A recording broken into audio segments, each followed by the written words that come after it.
जय श्री श्याम दोस्तों। मैं अनुज आज आपके लिए जो कहानी लेकर आया हूँ, यह है उत्तर प्रदेश का एक जिला है शामली। शामली में ही एक व्यक्ति होता है जिसका नाम अजय होता है। अजय अपना बिजनेस संभालता है और जब वो अपने बिजनेस को संभाल रहा था, सब ठीक ठाक चल रहा था, तो तब उसका घाटा आना शुरू हो जाता है दोस्तों।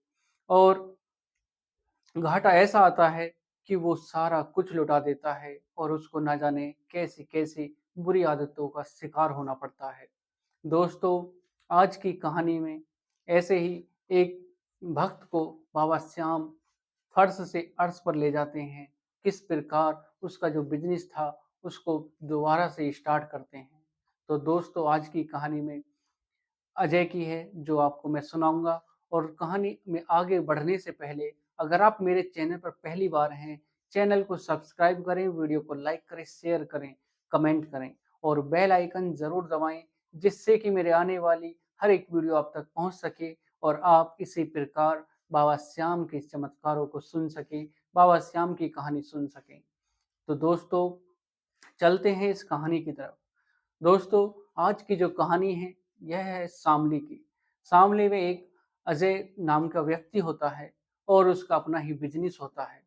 दोस्तों, बिज़नेस ठीक-ठाक चल रहा था, बहुत ही बढ़िया चल रहा था।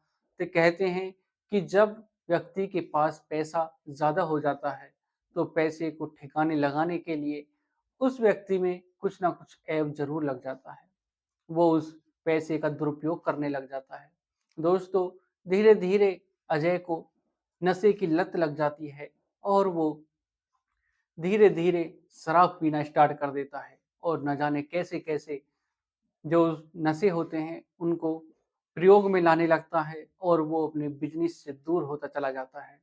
दोस्तों, जब अजय अपने बिज़नेस पर बैठता, जब अपने बिज़नेस को संभालता, जैसे सुबह होती है, तो उस प अपनी दुकान पर जाता, तो वो सबसे पहले नशा करता और उसके बाद ही अपनी दुकान पर जाता। दो तो दोस्तों, धीरे-धीरे उसका जो बिज़नेस था, वो डूबने लगता है और सारी दुकान खाली हो जाती है, क्योंकि पैसा उसके पास था नहीं, जो दुकान में वो सामान ला सके। सारे पैसे को वो ऐसे ही उड़ा देता, किसी को शराब पिलाने में और जो उसके दोस्त होते हैं, उनको भी आकर पार्टी करता और उनको दारू पिलाता। दोस्तों, धीरे-धीरे अजय का सारा कुछ लुट जाता है और अजय अपने दुकान से भी ऐसे हो जाता है कि उसकी दुकान बिल्कुल खाली हो जाती है। दोस्तों, जब वो इतना परेशान हो जाता है, तो उसको एक दिन एक दोस्त मिलता है और वो कहता है कि अजय, तूने ये अपनी कैसी हालत कर ली? तो वो कहता है कि भाई, जितना मैं सोचता हूँ कि इससे दूर हूँ, उतना ही मैं इसके पास जाता हूँ। ना जाने ये कहाँ से मुझे बीमारी लग गई है, ना जाने ये मेरे मेरे से छूटेगी भी या नहीं, या मुझको अपने साथ ही लेकर जाएगी। दोस्तों, उसका दोस्त कहता है, जो उसका दोस्त था वो उसके बचपन का यार था और जो 10वीं क्लास तक उसके साथ पढ़ा था। न जाने कितने सालों बाद वो एक-दूसरे से मिले थे और जब वो एक-दूसरे से मिलते हैं, तो उसका जो दोस्त होता है अजय का, वो कहता है कि तूने अपनी ये कैसी हालत बना ली? मैंने तो सुना था तू बहुत ही मालदार हो गया है, तेरा बिज़नेस बहुत ही ऊपर जा चुका है, बहुत ही बड़ा हो गया है, पर तू तो कुछ और ही निकला।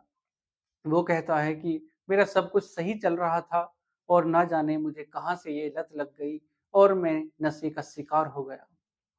तो उसका दोस्त कहता है कि तू एक काम कर, जब तू हार ही गया है अपने जीवन से और तू इससे पीछा छुड़ाना चाहता है, पर जो नशा है ये तेरा पीछा नहीं छोड़ रहा।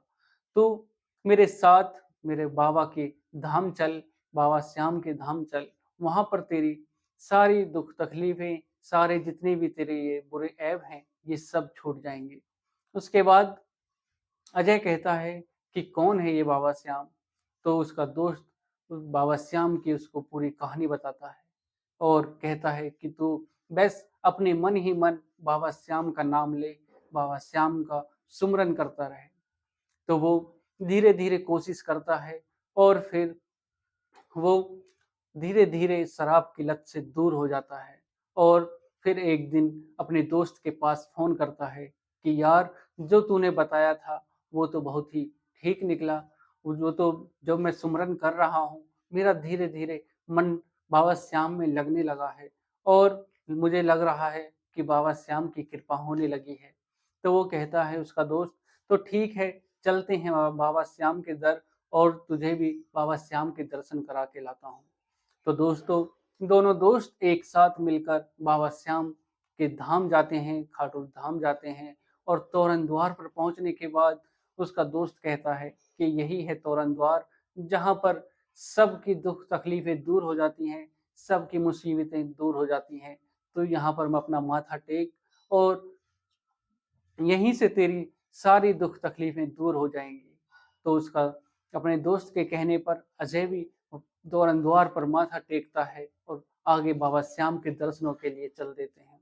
बाबा श्याम के दर्शन करने के बाद अजय वहां पर जाकर इतना रोता है कि उसकी आंखों से आंसू बंद नहीं होते हैं। और फिर बाबा श्याम के दर्शन करने के बाद अजय और अजय का दोस्त वापस अपने घर आ जाते हैं और धीरे धीरे अजय का बिजनेस उड़ान भरने लगता है और रात दोगुनी दिन दोगुनी रात चौगुनी होने लगती है। अजय का बिजनेस इतनी ऊंचाई पर पहुंच जाता है कि वो अपने आसपास का बहुत ही बड़ा सेठ बन जाता है। तो दोस्तों, किस प्रकार बाबा श्याम के जो नाम लेता है, बाबा श्याम के अभिलाषी होते हैं दर्शन के, बाबा श्याम के जो हार कर बाबा श्याम के दर पे जाते हैं, बाबा श्याम उसकी सारी मनोकामनाओं को पूर्ण करते हैं। और जो सच्चे दिल से बाबा श्याम का नाम लेते हैं, बाबा श्याम में अपनी श्रद्धा रखते हैं, बाबा श्याम उसकी जरूर सुनते हैं और उसको जो भी वो मांगता है, बाबा श्याम उसकी हर मनोकामनाओं को पूर्ण करते हैं। दोस्तों, इसी प्रकार अजय भी अपने परिवार में खुश रहता है और उसका जो बिजनेस था वो भी बहुत ही ऊंचाई पर चला जाता है और उसके परिवार में जो भी दुख तकलीफें थी वो सब दूर हो जाती हैं और अपने दोस्त का वो शुक्रिया अदा कैसे करता है। अजय कहता है कि मैं तुम्हारा शुक्रिया अदा कैसे करूं, अगर तुम समय पर नहीं आते तो मैं तो बर्बाद हो जाता।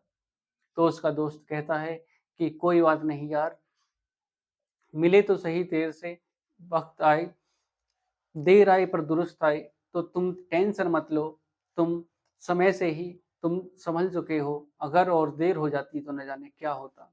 अजय कहता है कि बाबा श्याम की कृपा से अब सब कुछ ठीक चल रहा है और बाबा श्याम का अजय इतना बड़ा भक्त हो जाता है कि वो हर पल हर क्षण बाबा श्याम के गुण गाता और बाबा श्याम के कहानियों को पढ़ता रहता, बाबा श्याम की कहानियों को सुनता और अपने जो उसका जो गल्ला था, उसका जो काउंटर था, उस पे भी बाबा श्याम की उसने इतनी बड़ी तस्वीर लगाई।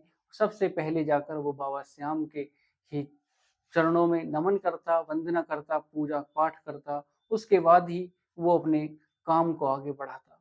तो दोस्तों, बाबा श्याम जिस पर कृपा करते हैं उसको माला माल कर देते हैं और बाबा श्याम के जो सच्चे दिल से बाबा को मानते हैं, बाबा उसकी जरूर सुनते हैं। बाबा के कहते हैं कि तू चिंता मत कर, मैं बैठा हूँ। बाबा श्याम अपने भक्त के ऊपर इस प्रकार अपना प्रेम लुटाते हैं, अपना जो भक्त अपनी जो मनोकामनाओं को लेकर जाता है, अपने दिल में जो भी उसकी इच्छा होती है, उसको तो पूरा करते ही हैं और बाबा श्याम अपने भक्तों के साथ हर समय रहते हैं। और इसीलिए लिखा है कि बाबा के यहाँ पर जो तोरण द्वार है, हारे का सहारा बाबा श्याम हमारा।